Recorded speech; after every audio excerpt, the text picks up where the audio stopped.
Good morning, everyone, and welcome into this day with Quimper Unitarian Universalist Fellowship. Whoever you are and wherever you're from, whomever you love, and whatever your faith tradition, you are welcome here. My name is Kate Kinney, and I'm the minister here at QUUF. And I'd like to begin this service by acknowledging that the water, land, and shorelines here in Port Townsend are the traditional territory of the S'Klallam and Chimicum peoples. We honor and acknowledge our indigenous members and neighbors and vow to help restore and sustain their homelands. As we call in our time together, let us settle our minds and calm our hearts with the ringing of our chime.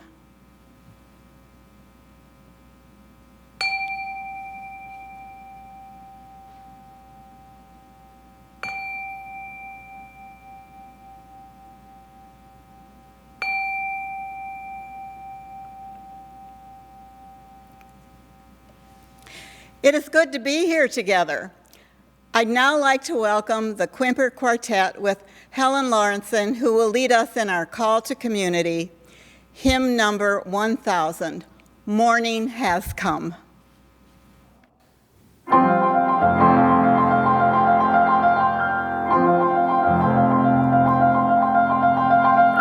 Morning has come, arise and greet the day.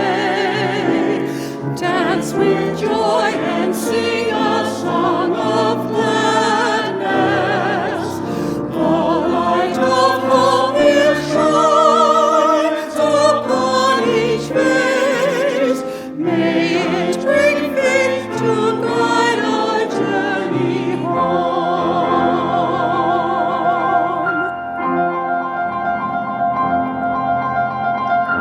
A new day dawns, once more the gift is given.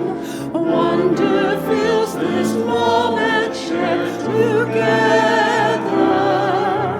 The light of peace clear shines upon each face. May it bring faith to guide our journey home.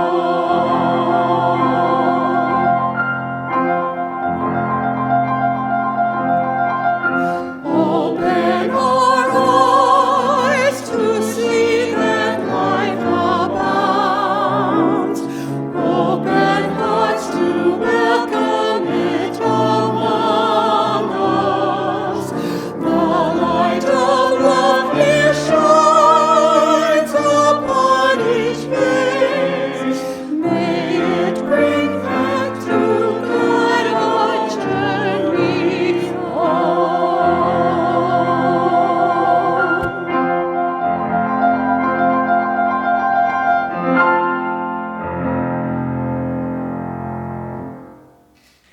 Thank you, Pat, Doug, Al, Sarah, and Helen. And we thank Jane Albee, who will light our chalice this morning. Please join me now in our chalice lighting words. We light our chalice knowing that the light that is all around us comes in many spectrums. The energy of light means that many wavelengths go into our seen and some unseen. We light this chalice honoring the edges, the light and the dark. We gather this morning after rainy, gray days in the Pacific Northwest, and we rest in the weather that is given, the light that is given, the dark that is given. And we rest in the comfort of one another and the beauty of this magnificent place where we live. And we pause to remember the light in the face of friends and strangers, gifts given to us through sight and insight.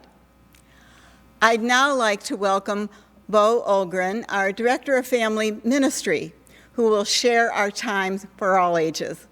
Beau? Good morning, everyone. As we examine the gray between black and white, I wanted to raise up my voice in honor of Pride and in celebration of the entire rainbow. So this is Pink is for Boys by Rob Perlman and illustrated by Ida Cabin. Pink is for boys and all people, and bows on fancy clothes. Blue is for girls and all people, and uniforms on a team. Yellow is for boys and all people, and a crown to wear. Green is for girls and all people, and grass to run on. Red is for boys and all people, and cars racing along the track. Orange is for girls and all people, and popsicles dribbling down sticky chins. Purple is for boys and all people, and unicorns because, well, unicorns. Brown is for girls and all people, and teddy bears to cuddle. Black and white are also for all people, and puppies and kittens to pet. All the colors are for everyone, every gender of person, and flowers and butterflies and rainbows in the sky. Happy Pride, everyone. Thank you, Beau. What we'd like to do now is acknowledge and welcome those of you who are visiting us this morning. You are invited to say hello in the comment section and tell us your name and where you're from. The chat section can be followed below or on the right side of the video when it is out of full screen, and we'd love to hear from you. So welcome, everyone. We're glad you're with us today. We will now receive the offering, which today goes to support our programming, staff, and building here at QUUF. If you'd like to donate today, you have 3 options. Text the amount you'd like to give to the number now showing at the bottom of the screen, or go to our website, QUUF.org, and click on the Giving link, or simply mail a check to QUUF. Just remember to put offering in the memo line. We will now gratefully receive your offering as we listen to Pamela Roberts and Helen Lauritzen play the Allegro from Sammartini's Sonata in G for cello and piano.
you, Pamela and Helen.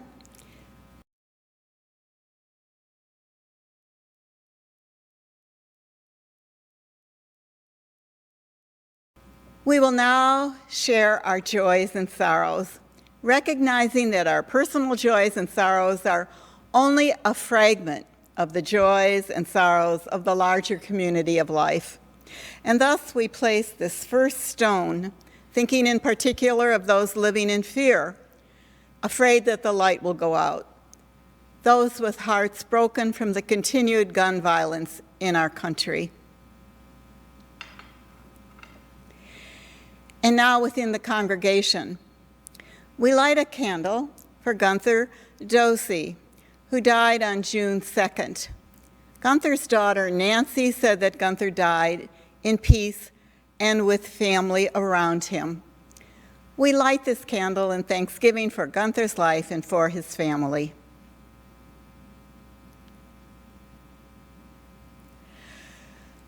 We light a candle for all those volunteers who continue to keep our QUUF community together.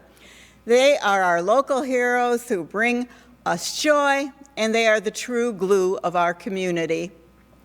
In fact, our community could not exist without them. If we lit a candle for each face who contributes to our life together, we would be ablaze. And we honor a candle in honor of Race Amnesty Day on June 12th. We pause to recognize and celebrate those moments in American history when Americans were able to overcome racial prejudice through association, amity, and collaboration. We light a candle in celebration of Tony Vincent's birthday. Tony celebrates this week with blessings and many, many more years to come. Happy birthday, Tony. And now we place a final stone, holding in our hearts the joys and sorrows I've just shared, but also thinking of such joys and sorrows among us that are unexpressed, but of no less importance. I invite you now into a moment of silence.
Black is the absence of color, by Ben Ziegler.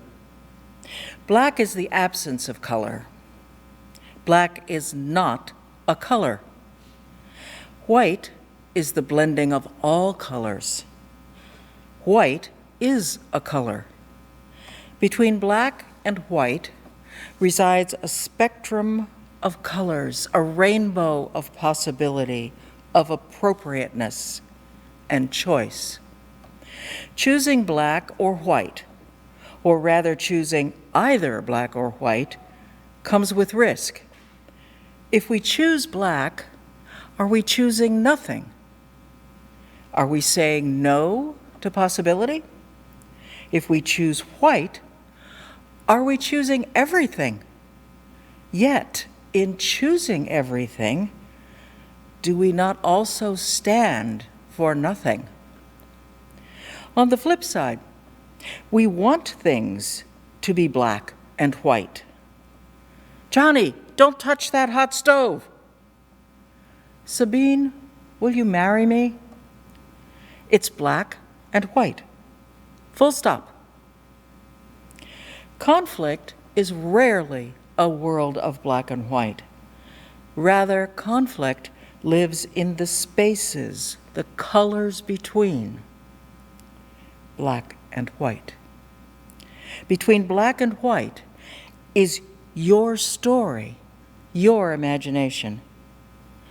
The black and white photograph draws its power from your imagination in all its color. Between black and white, truth is held up to our biases and logical fallacies. Between black and white is acceptance that each of us is unique, our own shade of human, deserving of respect and attention. The black and white road is a colorful one. Embrace the journey. Our special music today is called Be the Light by Lea Morris.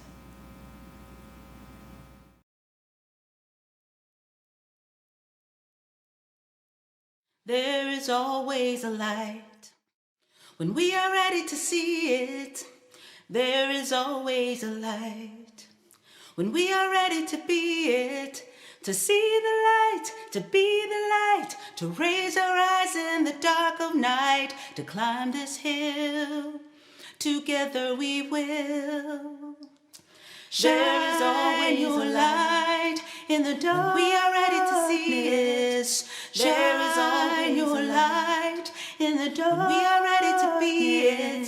To see the light, to be the light, to raise our eyes in the dark of night and be a gift. Together we will. There is always a light. There is always a light. We are ready to see it. There is always a light. There is always a light. We are ready to be it. To see the light, to be the light, to raise our eyes in the dark of night and be a gift. Together we will. There is always light. There is always dark. There is always light. There is always dark. To see the light, to be the light, to raise our eyes in the dark of night and be a climb this hill. Together we will. There is always shine. There is always shine. There is always shine. There is always shine. Be the light.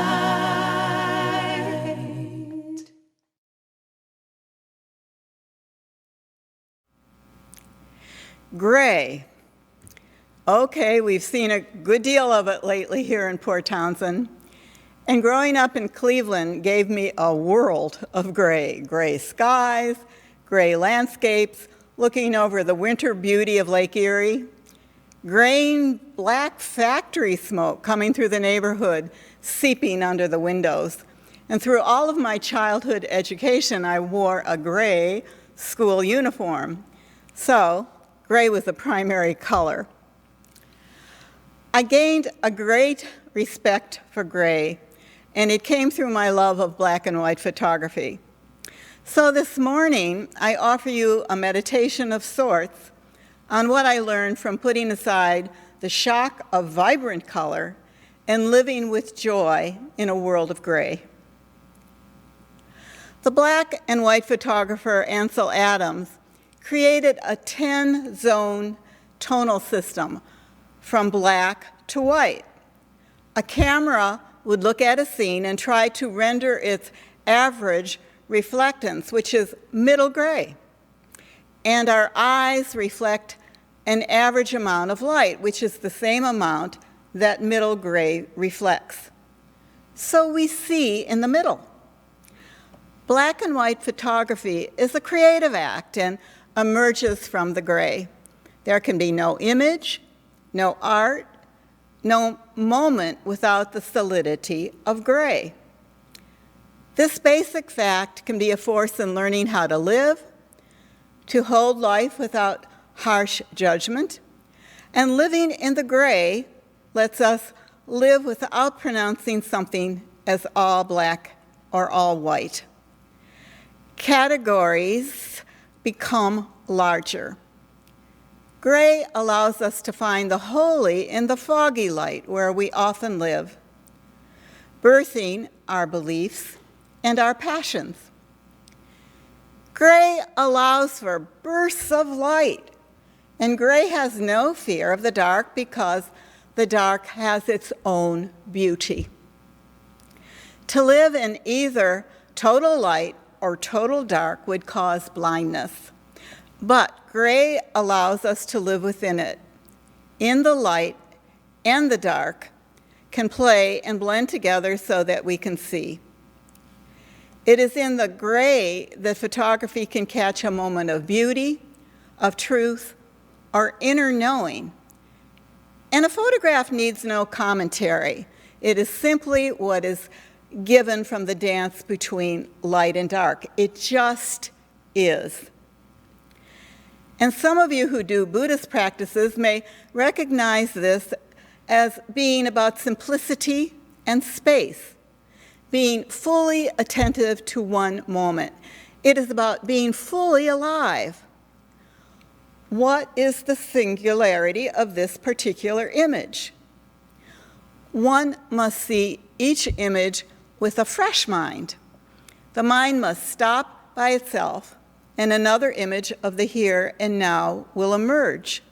That is the contemplative photographic moment. In practice, everything is Buddha nature. Therefore, there is nothing that is not worthy of the camera. Photography is about seeing. It is about accepting what is given, not rejecting, not approving, but simply seeing. And contemplation is seen with the heart. The photographer Henri Cartier-Bresson stated that to create a photograph is to put on the same line of sight the head, the eye, and the heart. Contemplation is but an instant where one accepts what the light has given. It is the witness to what is. No matter what the intention of the photographer, what emerges in the camera's click may tell a different truth, a different reality, and there can be no argument with what emerges. It is a fragile capturing of one moment. A photograph is a poem, an attempt to capture one moment in time that is the transformative energy of the cosmos, and that is what light is. Carrying a camera can be a spiritual act. One may or may not use the camera, but by simply carrying it in one's pocket, a decision has been made to open up one's eyes and one's heart, and one is ready to observe. It might be a simple slant of light, or the bark on a tree, or the joy or sadness in another's face. The point is to be receptive to what is given. What is the situation that is before us? The photographer does not change the scene, but absorbs it. It is the opening of the heart to receive. Of course, the photographer can also play with reality and create something new. Out of light and dark comes an image, and the image can be rearranged, dark and light transformed. It is something like the beginning of the Gospel of John. In the beginning is the void. Then light and darkness are born. The photographer takes the leap, creating from the light. And here's where each of us plays a role. What is the inner image beyond the mere external form?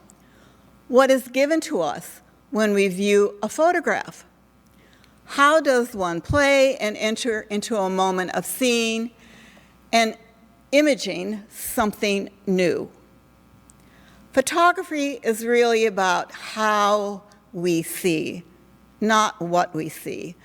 Photography allows each individual to enter a new way of seeing.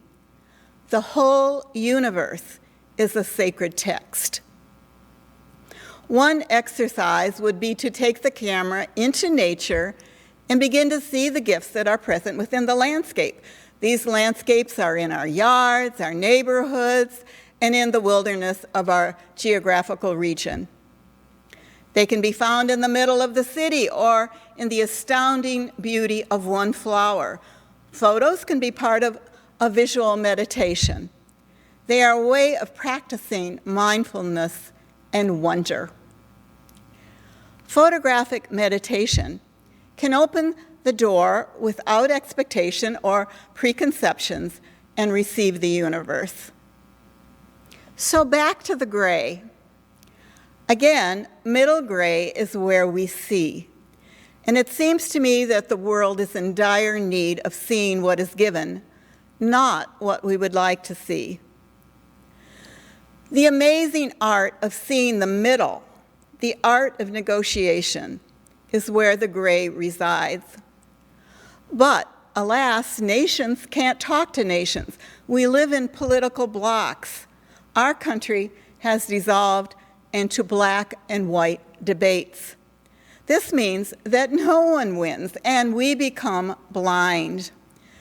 Just look at Congress and see where that leads us. Children die because we are afraid of walking into a place where real conversation can begin. To talk in the gray area means that we listen as much as we speak. We desperately need to walk into the perspective of the other. In Ansel Adams' language, that is walking into another zone of light. And we need all 10 zones.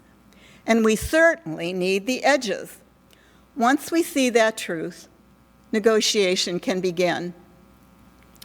And right here at QUUF, we can regretfully move into a zone that does not see the value of other zones of light. Can we envision something new or is not in our own sight, that which is the only way to see?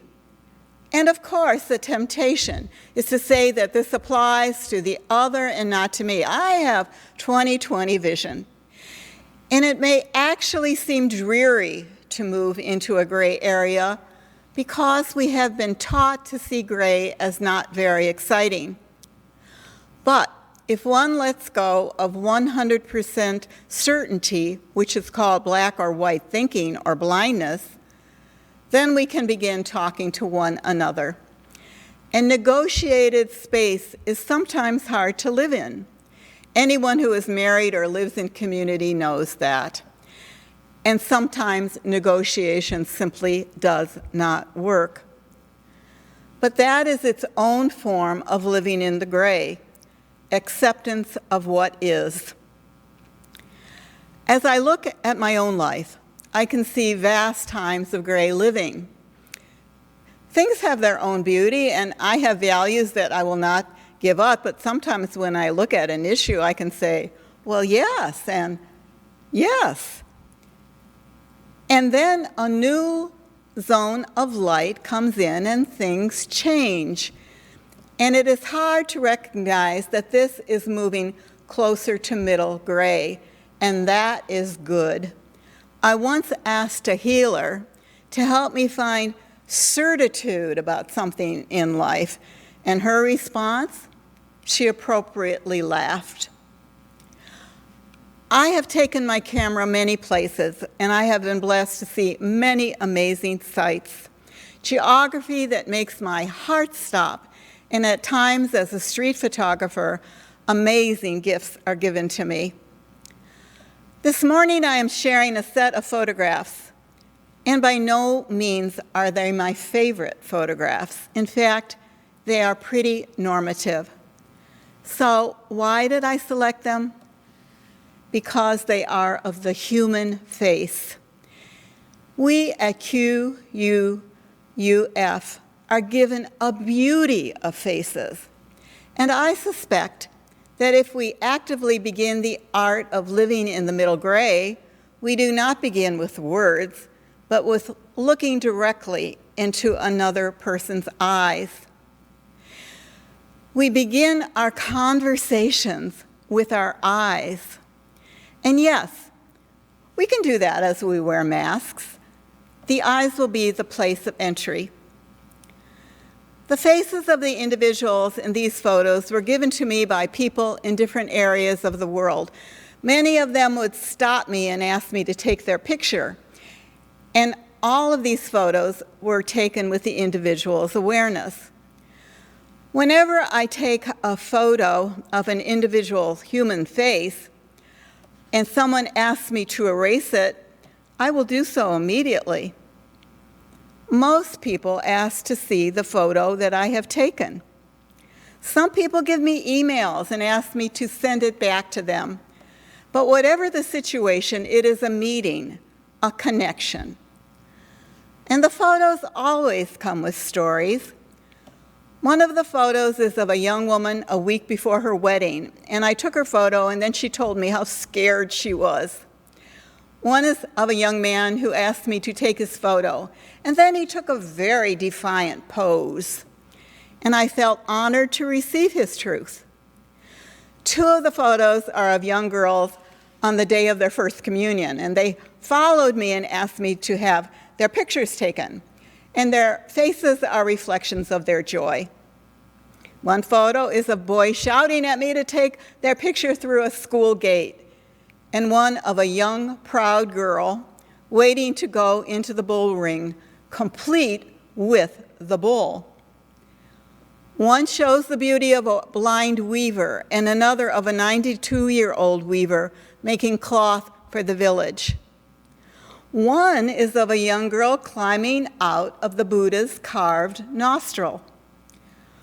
One is of a woman and her child who lived in one of the worst situations of poverty that I have ever witnessed. And she offered me water. And I tried to take an old-fashioned photo of her to give her the dignity that she deserved. Walker Evans, a black and white photographer who lived during the Great Depression, always asked his subjects to pose as how they wanted to be seen. What did they want to look like? Now, they are formal portraits. His photos are a blessing of the gray. Beauty surrounds us. Just look into the eyes of the other. And in one of the photos of a young boy, when I looked into his eyes on the photographic sheet, I saw the reflection of myself taking the photo. What a gift to be in the eyes of the other. The last photo in the series was an amazing gift. I was sitting in a church by myself, evening was coming on, and I was trying to quiet my heart. A young woman came in and opened a box of plastic garbage bags, and she took one out and began to dance. She was dancing in the middle gray, dancing with light. Before we see the photos, I end this reflection with a poem by one of my favorite poets, Denise Levertov. Looking, walking, being. The world is not something to look at, it is something to be in, a quote by Mark Rudman. I look and look. Looking's a way of being. One becomes sometimes a pair of eyes walking wherever looking takes me.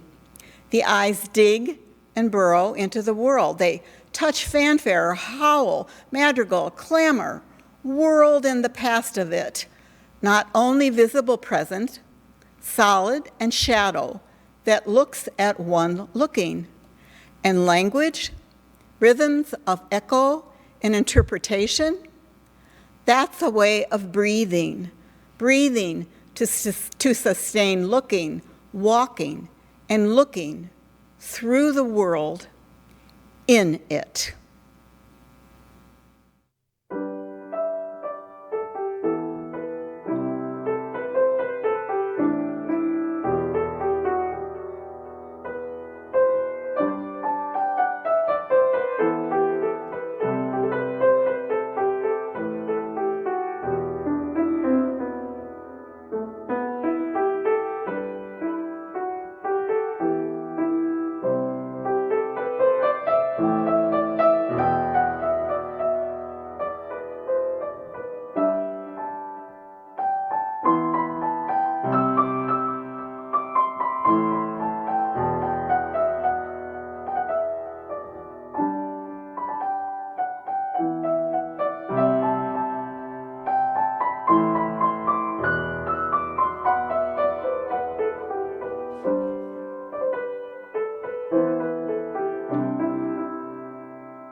Our closing song today is called Let Us See the Beauty, sung by Katy Taylor and Heidi Mattern.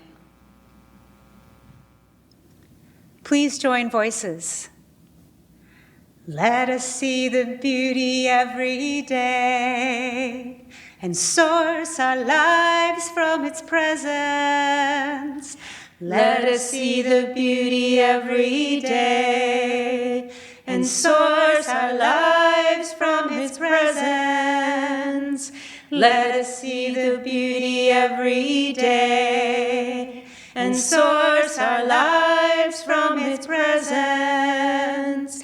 Let us see the beauty every day and source our lives from its presence. Let us see the beauty every day and source our lives from its presence.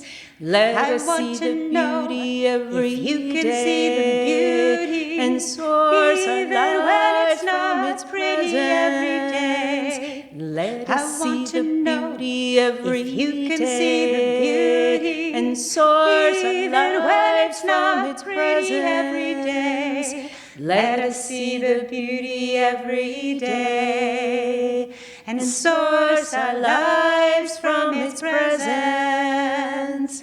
Let us see the beauty every day and source our lives from its presence.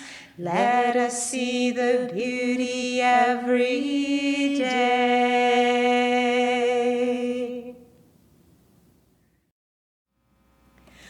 We extinguish our flame, but not the light of truth, the warmth of community, the fire of commitment, or the power of transformation.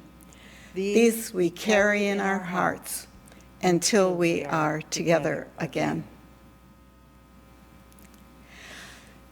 After the service, I hope you'll join us for our virtual coffee hour.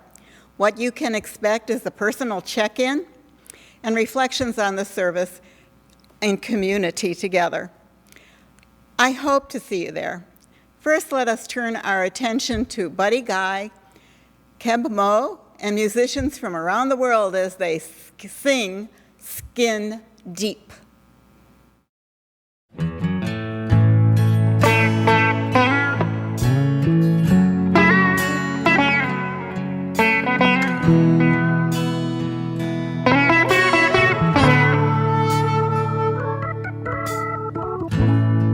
I've been around a while, I know wrong from right. Learned a long time ago, things ain't always black and white.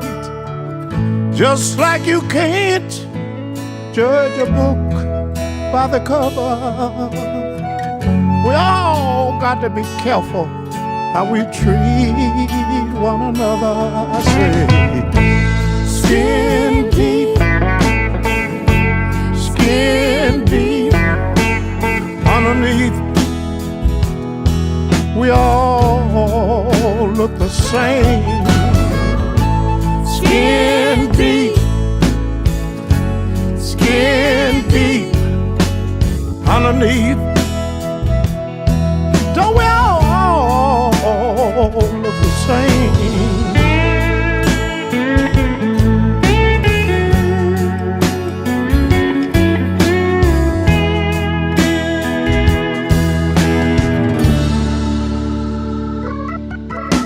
A man in Louisiana never called me by my name.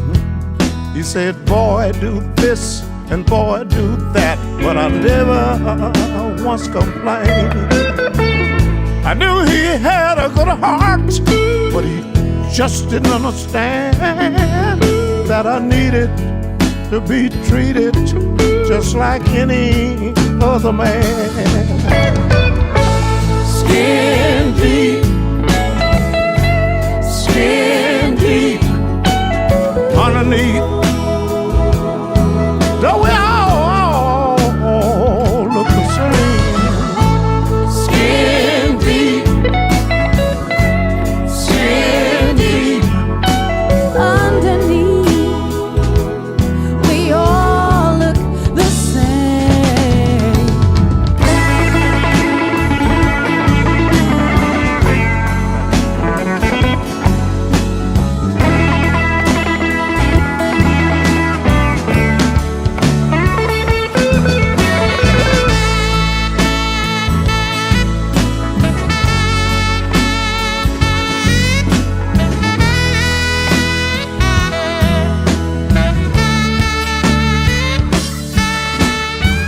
sit my child down when he was old enough to know. I said, out there in this big wide world, you're gonna meet all kind of folks. I said, son, it all comes down to just one simple rule, that you treat everybody just the way you want them to treat you.